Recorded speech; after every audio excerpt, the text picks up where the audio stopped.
Live from Detroit, it's Coffee and Chocolate.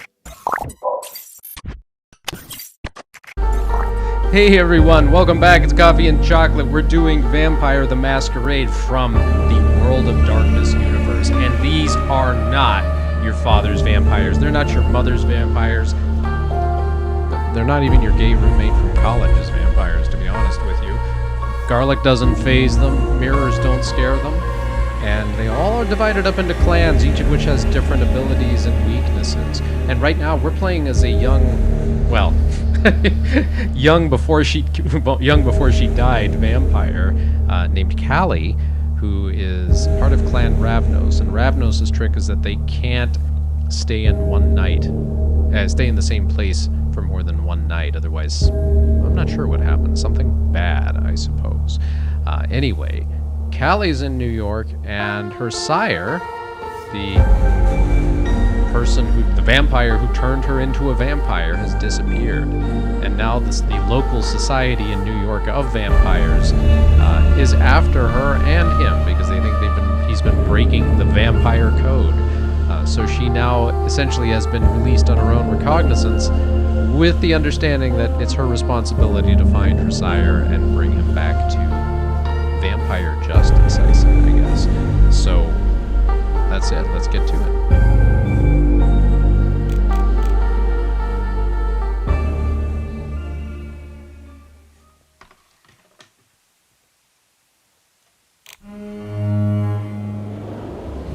Up in the air.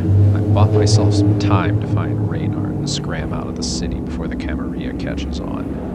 The only trouble is this Caitiff tick clinging to my back.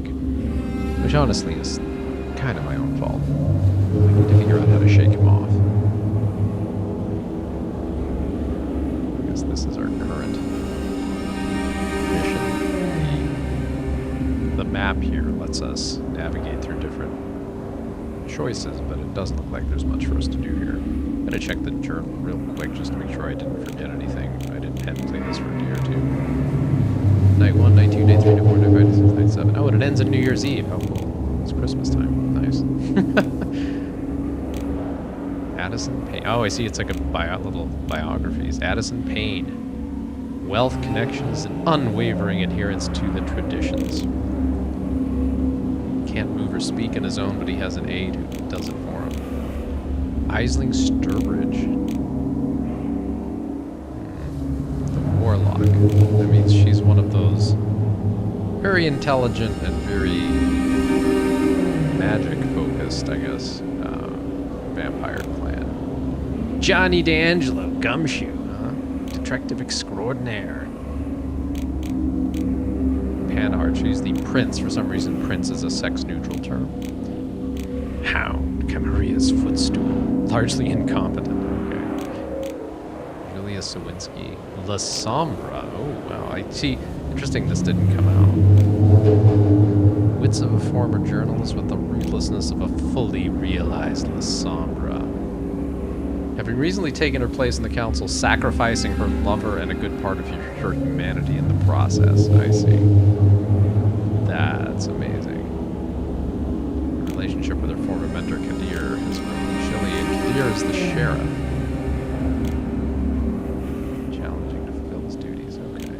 Torque. Baron of the Bronx. He was the Tom Sarturu. Influential harpy. Scourge in New York City. Interesting. Clan Ventru, the leadership clan. Yes. The try-hard leadership plan.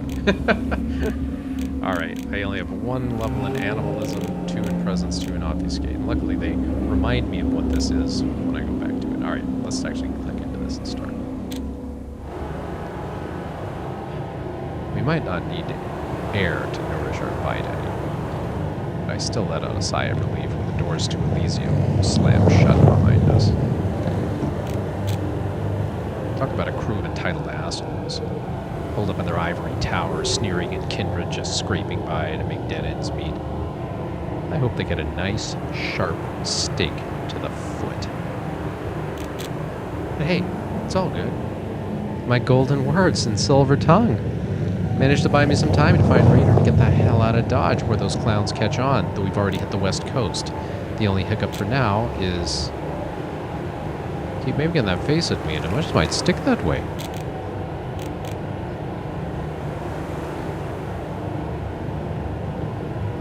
Shut your eyes and trust me then. Maybe it's time you shut your eyes, pal, and let me navigate to our destination. Just give it a 10 count before peeping. I would rather we didn't. He pauses mid-sentence. Actually, on second thought, that just might top the chart as the worst suggestion I've been privy to tonight. Believe me, it has some heavy competition. Don't worry. There's more to come. I haven't played my final card yet. Stay optimistic. I whirl around, his exaggerated sigh chasing after me. Be what may, this caitiff tick's gotta go. Look, the sun's about to rise. We can pick up this little dance of ours again tomorrow night, okay? Let's get moving. My haven isn't even in this part of town. Hold up, what do you mean, your haven?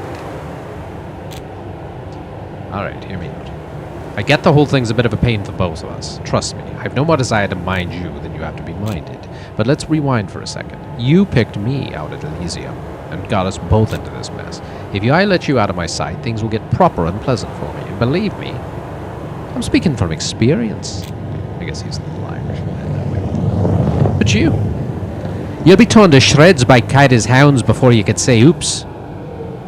They'll sniff you out sooner rather than later. That is a stone cold fact.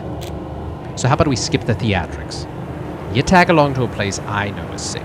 We'll regroup and figure out our next move come nightfall. He stops mid-sentence.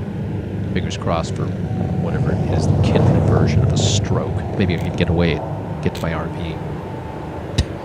No, your RV is completely off the table.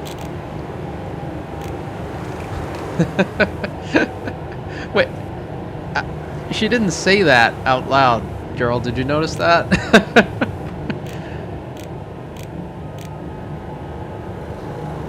Keep it zipped, Caitiff. Why on earth should I choose to spend the day with you? Full disclosure, you're not really my type in, well, anything. Consider me heartbroken.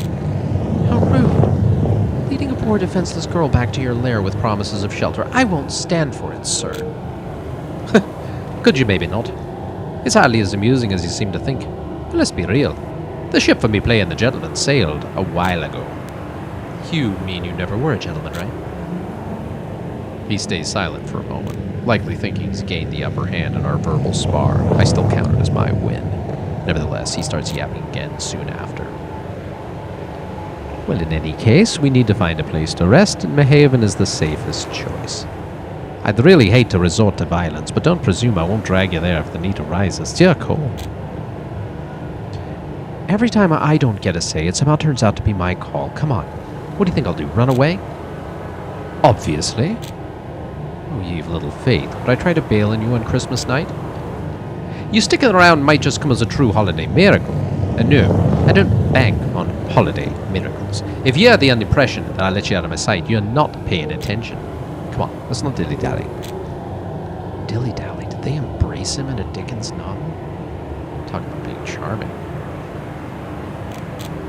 Alright, after you. Stubborn as I am, it turns out Mr. Thin and Mean over there is just as immovable. Arguing seems futile. Time for a different approach. I toss him a thoughtful glance, noticing him leisurely fiddling with one of those ugly rings adorning every conceivable part of his hands. What a jerk. My gang would eat him alive, but I can deal with him on my own just fine. All I need is a little bit of inspiration. After a quick look around, a couple of schemes start to take shape.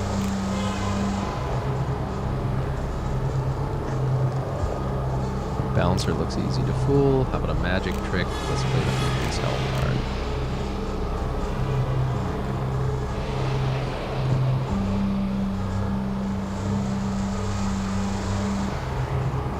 Battery tone is now QL carry tone. Is there QL carries?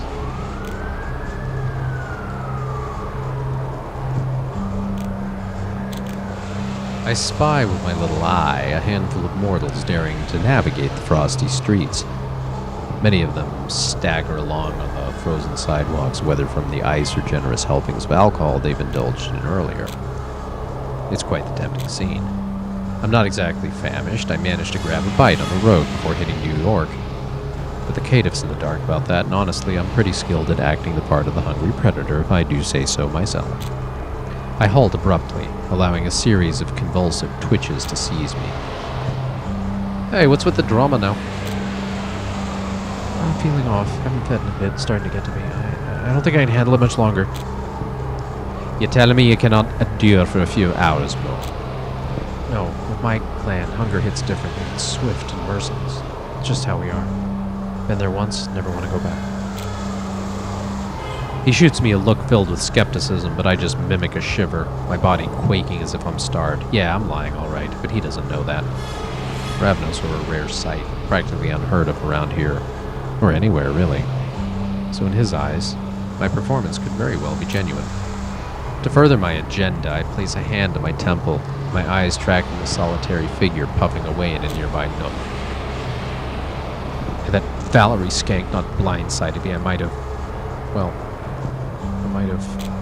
Alright, enough. Just make it quick. I'll stay close, just in case. We make our way toward the isolated figure. Padaraic positions himself to block any escape while I face our target. The guy blows out a cloud of smoke, his eyes dazed, mumbling under his breath. Sorry, pal. I lean in as if I wanted to give him the kiss. But instead, I push him hard, sending him stumbling straight into Padaraic's open arms. And just like that, the guy topples to the ground, while the Caitiff somehow remains upright despite being thrown off balance. It's my cue to seize the moment and zoom away in the opposite direction, pushing my legs as fast as I'll go. I have no idea where I'm going, but solitude sounds perfect right now. Even after everything tonight, it looks like I'm on a roll. Must be that Ravnos charm working its magic. And I instantly regret my choice the moment I dash into an alleyway. A dodgy crew handling crates that seem to be filled with combat gear snaps their attention toward me the moment I make my entrance. And they've seen my inhuman speed. Shit. Caleb, look! Squeaker. Oh, come on. What did I ever do to you, Lady Luck, to jinx me like that? Squad to your positions. They begin to circle me, exchanging nods. It's only then I notice their tactical gear and the unmistakable outline of wooden stakes. Is this the Influence Special Affairs Division? Seriously, fuck my own life. Raynard is spot on. I'm always too quick to pop the champagne. Also called SAD, the FBI division is committed to neutralizing the Kindred threat.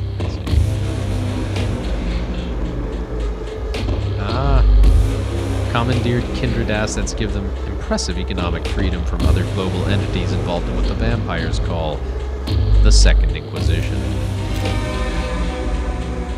Back off, would you? This isn't going to end. Back off, would you? This isn't going to end well for you.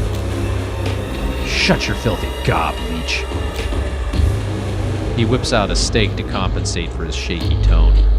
I'm not one for head-on combat, but it's way past the time for cunning. From the sides, now! They come at me all at once with an attack. Surprisingly uncoordinated for such a well-equipped team. That disarray's the only reason I may survive this.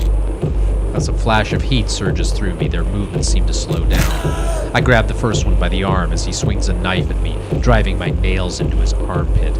Everything turns a shade of red I find disturbingly pleasant. Next, I leap and spin, taking the squeaky girl down with a kick that leaves her neck at a grotesque angle, her body crumpling to the ground. Their leader waves his stake in hesitation, searching for an opening. Bring it on, you undead whore! I don't give him a chance. In an instant, I'm at his throat, tearing and ripping. His blood washes over my skin like a hot shower. It feels comforting. As the chaos fades, there I am, perfectly unharmed amid the carnage, swept up in the rush of victory. Tonight is definitely my night. But then reality strikes. Knocked onto my knees and suddenly dazed, I scramble to get up. I need to get out before the Caitiff catches up. As I try to rise, a kick sends me sprawling. Another thug, one that I missed, sits on top of me, stake in hand, aims straight at my heart. I react instantly, bucking my hips and reaching for his elbow, ready to tear and rip, but I can't. And I don't have to. Suddenly, hands encircle the thug's neck, twisting it in a complete circle, reminiscent of some horror movie owl. He drops beside me, lifeless, as the Caitiff casually retrieves the stake. So hunger took you out, huh? Piss off. I believe thank you is the phrase you're looking for. You should be glad I caught up to you so quickly. He extends his hand with grace. There's a part of me itching to grab it, to pull at it, and literally take him down a peg, but I let the moment pass. The brawl's worn me out, and dawn's creeping up on us. I refuse his help, pushing myself up with a mix of pride and fatigue. Why don't you hold on to the stake? Consider it a memento of the time you nearly got taken out by a few hunters and needed my intervention. A slice of humble pie, if you will. I tucked the stake into my belt bag, feeling more awkward about it than I care to show. For the record, I had it under control, but wait, hunters? Of course. You didn't seriously think that was the sad, did you? He lets out a chuckle, the first one I've heard from him. Feels out of place, I think. Don't take it personally. But if we're the sad you were up against, you'd have been taken out before you'd even realized there was a threat. They're too well organized, too professional. These guys... He sweeps his hand around, gesturing toward the fallen hunters. Well, they haven't quite mastered the element of surprise. Still running into that many in one place? I know Kadir mentioned something about a locust swarm back at Elysium, but shit, that's more than just bad luck. Indeed. New York is nowhere near as safe for a kind as it once was. This is not your typical hunter behavior. It's an anomaly, and its source is unknown. Until we figure it out, I strongly advise against sprinting like a demented cheetah, biting whatever was within arm's reach, or showing off your unique powers. For your own safety, assume you're under constant surveillance. Choose your moments wisely.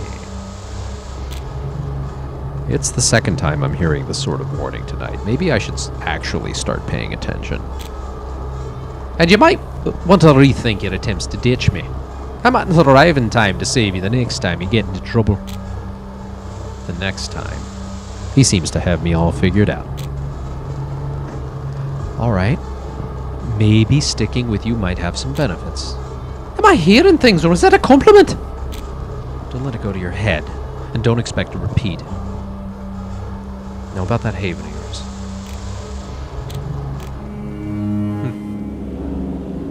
Padaric's haven. Your Caitiff lies low. The sun's about to rise, and I've had more than enough for one night. All I need is to sink into the deep, dark void of rest, and tonight, Padaric's haven is the place to be. Stranger of the night. Ooh. In New York City, you never know when you'll bump into the king of all douchebags, but honestly, it feels like it happens every goddamn time you step foot outside. Yeah, we'll do that. Stranger in the night. Silence doesn't usually bother me. Frankenstein never scared me much. It's often a chance to collect my scattered thoughts, which, let's be honest, are usually all over the damn place. It can also be a big flashy sign that I fucked up, and that I've got to scramble to bounce back from the mess I made. But this kind of silence, oh, this is a golden opportunity right here. One in which I throw in the towel, stop giving a shit, and just enjoy watching the lanky one squirm like he's got an army of invisible fists going to town on his brain. Of course it doesn't last, not with that oddball in the distance eyeing us. Check out that guy. What? That bootleg Wesley Snipes right there. Look! I toss a subtle glance toward the guy decked out in black, but the longer I stare, the more I think. Oh, shit. You think he's one of them? A hunter? But of course not. I mean, I get that the group we dealt with wasn't exactly a think tank, but out here, in broad daylight, dressed like a walking cliché? He rattles it off so fast, I almost suspect he's trying to distract me. Just a stranger than I'd pay him no mind. Yeah, sure. My stranger danger sense, that skin-crawling sensation of an unfamiliar presence getting too close, hasn't dulled since I was embraced, and now I've got better defenses than pepper spray. But the way he looks at me as we cross paths, it's disgustingly indescribable. And then he speaks. Evening, ma'am. There's something eerie about the tone of his voice. I nod automatically and shoot Padaraic a wary look. He signals to keep walking. Mr. Conroy, evening to you. Quite the night, huh? Fuck, this isn't some rando. The way he drops Padaraic's last name stops us in our tracks, like he's cast a binding spell.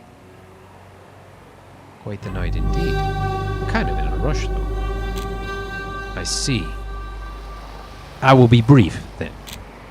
Mr. Conroy, your obligations. I am here on behalf of our shared acquaintance, gently reminding you of what is at stake. The circumstances rapidly change, as you are aware, I'm sure. The smugness in his voice is grating enough to make me grind my teeth, but surprisingly it's Padaraic who loses his cool, not me. His tone gets abrasive, a side of him I've never seen before. But then I've known him 3 hours, tops. I'm well aware. And don't you worry about passing that along. I've managed without a proxy so far. And I don't plan on needing one now. Regrettably, that is not up to you to decide. Christ, I didn't sign up for an evening of snarky back and forth. You need to unwind, my guy. Seriously, take a chill pill. Maybe hitting up a nightclub's what you need to let go of that pent-up rage. You certainly got the overalls down. Mr. Conroy, would you keep your wilding in line? Throwing shade without even making eye contact. Oh, grow some balls and face me. Stay out of it, Callie. Not done here, and clearly this asshole isn't either, judging by his puffed-up chest. But suddenly he's all chill, like we didn't just have a moment. Enjoy the night, Mr. Conroy. Ma'am. Then he locks eyes with me. Better watch out for dingy alleys. They are crawling with vermin, as you already know. His words echo in my mind as we head toward Padaraic's safe house. At first I thought it was a threat, but now I'm not so sure. How the fuck does he know?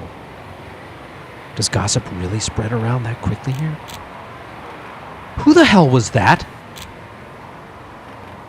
Just an old contact of mine, nothing to worry about. Right. How the fuck did he know about our run-in with the hunters? I don't know, Callie, okay? Maybe he took a wild guess. It's not exactly a stretch to run into trouble here. Especially now with you around. He's shaken by the whole thing. How intriguing. Look, I'm sorry. Probably nothing to lose sleep over. Let's just get moving, alright? I nod. Not like there's much choice, with him being all jitters and no candor. Looks like my dear Caitiff's sitting on a pile of secrets. Considering the vibe of that jackass we just dealt with, the mind reels at the possibilities. But then again, what are we, if not the secrets we keep?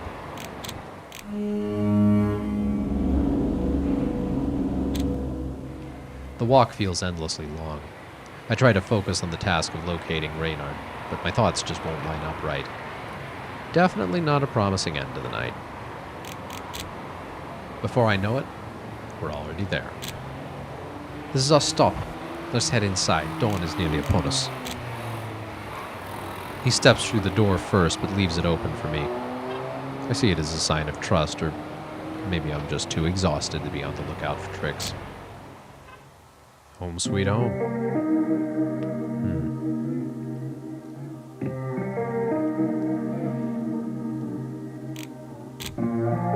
Peeking into a kindred's haven is kind of like trying to read their diary, assuming they have one, of course.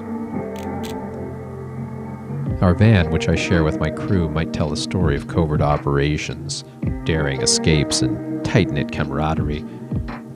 For those with a flair for drama, that is. To anyone else, it could just seem like a mobile hideout for some smugglers. I haven't exactly been a guest in many havens, but this one? It's practically shouting its love affair with books and a certain, let's say, relaxed approach to tidiness. And Padaraic probably didn't expect to have company. Like ever.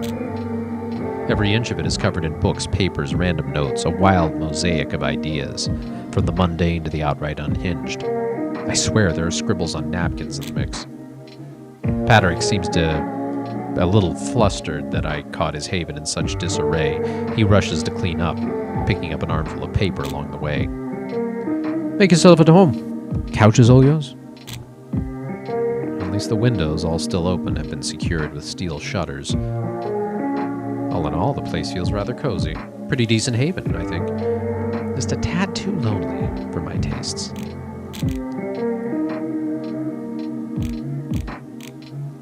Let's check out the book collection. Among the clutter, a vast collection of James Joyce stands out, surrounded by other books that feel more like homework than leisure reading. Padraic's choice in literature? Definitely on the no fun side. Well, it just means he's Irish, right? The stack of papers he's clutching is kept under wraps and impossible to read, but the ones littering the rest of the space, they're up for grabs. I stretch my neck to get a closer look, ditching any attempt to be sneaky, only to find some disjointed snippets about history, voices, oracles, and the like. I shoot him a disappointed frown, only to be met with his painfully blank gaze. Someone's got that poker face down pat. A history buff. Don't take this the wrong way, but you totally give off that vibe. Why would I take it the wrong way? I give him a shrug, and he offers a smile. Not exactly brimming with joy, but hey, I'll take what I can get. Get some rest. We've got a busy night ahead of us. It's hard to put up a fight against common sense, especially when you're running on empty. I give him a vague wave, settle onto the couch amid a few stray papers, and let myself sink into the deep, dark void of rest. A few hours prior.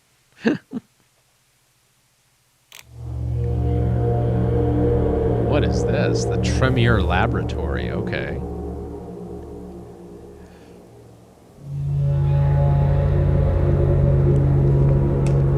The steady drone of machinery blends with the aroma of ancient dust and robust alchemy, conjuring a palpable atmosphere that teases the senses. It's a relentless reminder of the raw power in action, a sensation that never leaves you, no matter how far away you go. Is it a common thing among Tremere labs? Or did she add a personal twist, just for my sake? Clan Tremere. That's beside the point. Tonight the stakes are sky high. No room for getting sidetracked. I'm only going to ask this once. You do understand all the specifics, correct? The procedure and the risks that come with it. My gaze drifts down to my necklace, the symbol of my cause. I nod in silent agreement. Make no mistake. Should you attempt to violate our arrangement, I have my methods to track you down. Believe me, that would be far less pleasant than what's coming next. Let's just get this over with, shall we? I'm instantly hit with pain so intense it feels like my flesh is being torn asunder. And no matter how much I try, I can't black out for even the briefest moment of blissful reprieve. My consciousness clings on, as stubborn as I am, as if making me pay for my plentiful sins, or paving the road for the new ones to come. But the agony is worth it, and so is the prize that's coming after. Well, new journal entry added. Okay, what's the journal entry?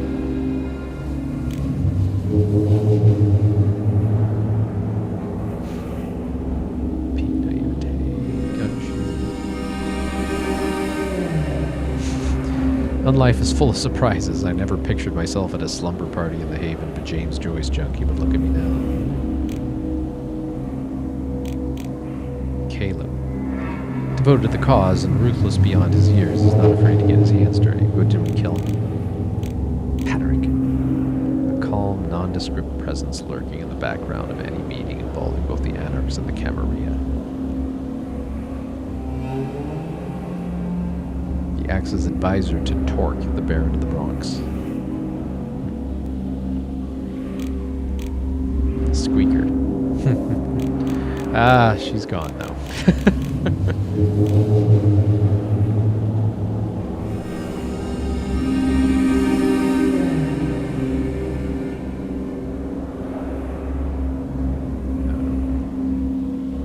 Okay. Oh, end the night. Yes, there we go. Yeah, I'll end the night. We're fine. Night 2. Hey, we did get to night 2. The thumbnail was not a lie. I think we have to wrap it up in a few minutes here, but we'll get started. December. 6 nights to New Year, huh? What is it, Christmas Day? Again and again, it's the same sensation. A sudden plunge into frigid waters, snapping me back to reality. Not exactly a graceful awakening, more of a shit, here we go again kind of moment. In the midst of this routine, there's always the distinctive first touch, the thing that jolts me back to consciousness. This time, it's the gentle rustle of pages turning, a subtle nudge back to the waking world. I crack open an eye and look around. In his derelict armchair, Padaraic sits bent over a heavy tome, pencil in hand, etching thoughts onto the yellowed pages. His gaze never leaves the text, but he must have sensed me awaken. Good evening. I hope you slept well. Yeah, I did, actually. Not worse than at any other place, at least. Kind of take what you get when you live on the road. I'm well aware. Oh. Am I in the presence of another esteemed vagabond? More of a traveler by necessity. Well, still, baffling as it is, it seems that we have something in common. So did I snooze through anything noteworthy? He jots down one last note and carefully closes the book before finally glancing up at me, my face unyielding and cold as ice. That would depend on your definition of noteworthy. But I have been pondering on next steps. Do tell. I've been working for the Anarchs for the past 2 years and forged friendly relationships with some of them, Torque included. Although in this particular case, I would rather avoid his presence. I'm with you on that one. Judging by his sour face last night, he was not happy with me snagging you away like that. Well, I am of help to him in the current situation. Torque is more than occupied with goings-on within his turf at the moment. He may have neither time nor patience for a visit. So what do you propose, then? The allegations against your sire. See, I happen to know someone who used to be deeply entrenched in the darker corners of the Red Market, an Anarch, working not far from here. If Castle truly wields as much influence as the court suggests, my contact could offer substantial aid. Substantial, you say? Well, can't argue with that, except it's a no-go, amigo. His face scrunches up in surprise, and he repeats the word as if trying to taste them for poison. A no-go, amigo? Look, I get it. You have friends and contacts aplenty, but so do I. Also, I know Reynard Castle like the back of my hand. We've been dealing all around the city off and on for 2 years. There's got to be somebody here who knows where he bailed. Padaraic furrows his brow, waiting for me to elaborate further. This is a real quandary.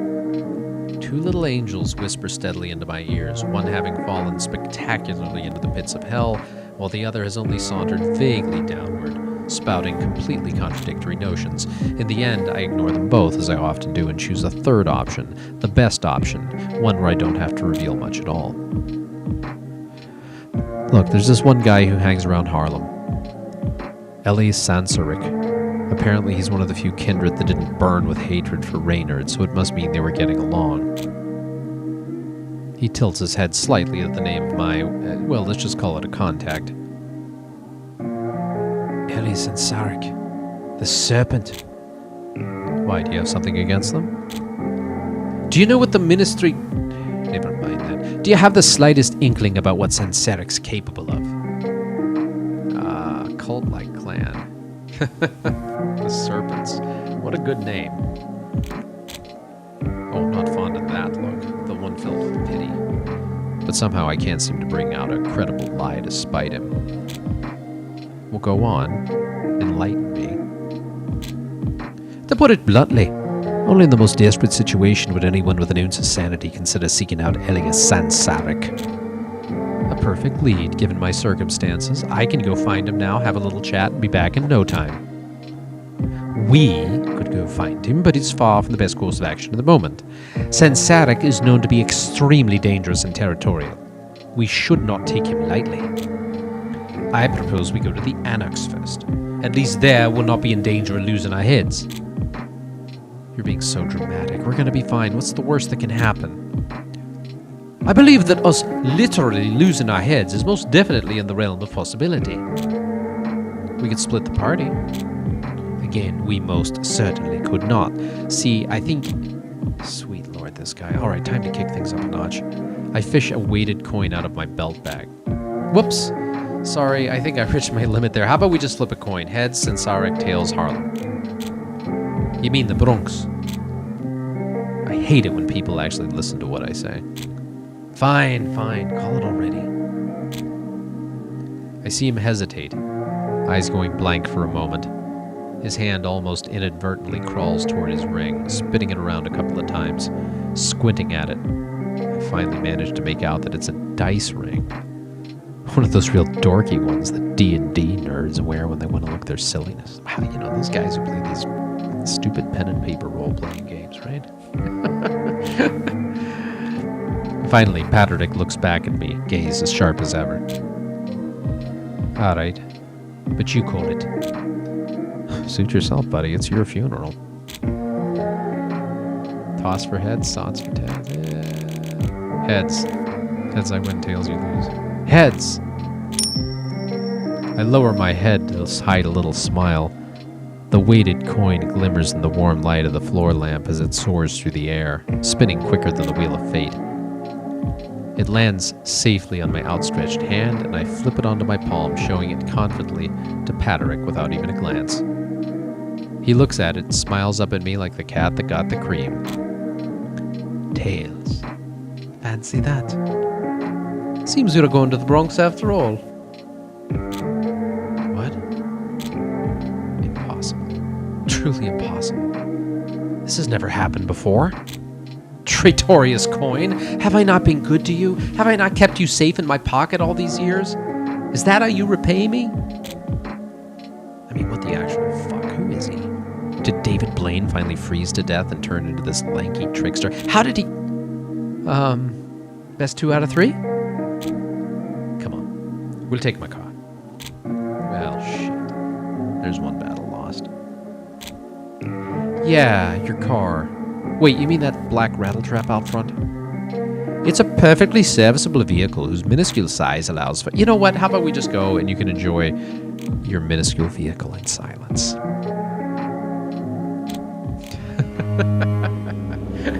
A is for Anarchy. Stupid coin. Gotta take the L. Alright, there's only one here. There's no choice here. So we will end here at the onset of night 2. This is a fun game. I enjoy these stories so much. And this game, As Dusk Falls in the game that Zoe and I are playing on the side as well. This game really shows how if you have a good story, compelling characters, and an interesting universe, you don't need the most fanciest graphics around. Just static images will do the job, right? Probably need better voice acting, though, right? All right. Thanks a lot for joining. We appreciate your time as usual, and we'll see you on the flip side. Have a good one, everyone.